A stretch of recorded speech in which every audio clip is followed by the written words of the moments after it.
بسم اللہ الرحمن الرحیم۔ تو کل ہم نے آپ کو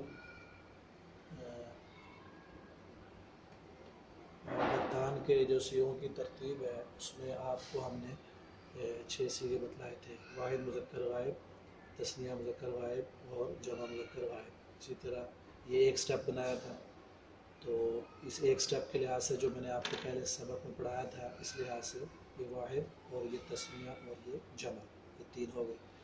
اب آ گیا جی واحد مؤنث غائب، تثنیہ مؤنث غائب اور جمع مؤنث غائب۔ یہ اسٹیپ 2، یہ واحد تثنیہ اور جمع، یہ تو غائب کے 6 سیغے ہیں۔ اب اسٹیپ 3 جو ہے اس میں ہم یہ حاضر کو ڈسکس کریں گے، یعنی کہ واحد تثنیہ جمع، واحد تثنیہ جمع، یہ 6 سیغے جو حاضر کے ہیں۔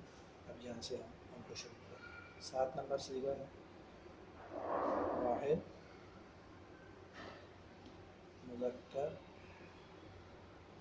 حاضر،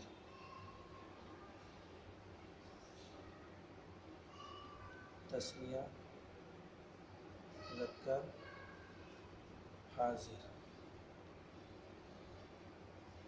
جمع مذکر حاضر۔ یہ آ گیا اسٹیپ 4 آپ کا۔ تو اس میں واحد تثنیہ اور جمع تینوں مذکر کے ہیں اور حاضر کے سیغے ہیں۔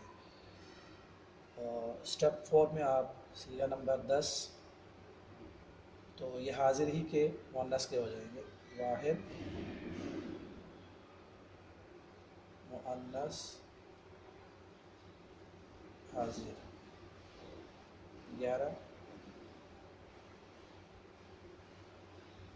تثنیہ مؤنث حاضر، اور 12 نمبر سیغہ ہے جمع مؤنث حاضر۔ یہ آپ کا اسٹیپ نمبر 4 ہے، یعنی کہ آپ کی شہادت کے لیے مؤنث حاضر کے سیغے تھے۔ اور لاسٹ میں جو آپ کو ہم نے بتایا تھا کہ متکلم کے 2 سیغے ہوں گے، اس میں 3 کو ڈسکس کریں گے، اس میں تثنیہ اور جمع جو ہے وہ ایک کنسیڈر کیے جاتے ہیں۔ تو سیغہ نمبر 13 اسٹیپ نمبر 5 میں ہم اس کو کہیں گے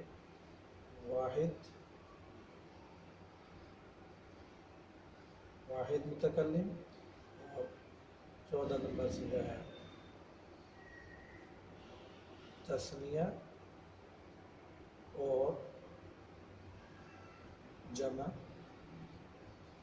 متکلم۔ تو اس میں تثنیہ اور جمع چونکہ ایک کنسیڈر کیے جاتے ہیں، لہذا یہ ایک سیغہ ہوگا۔ تو یہ متکلم کے یعنی بات کرنے والے کے 2 سیغے ہوں گے، یعنی کہ انگوٹھے کے واحد اور تثنیہ اور جمع متکلم۔ تو یہ آپ کے 14 سیغے مکمل ہوں گے۔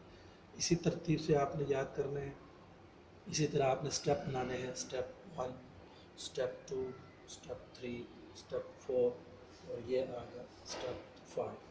تو جب آپ انشاءاللہ ان اسٹیپس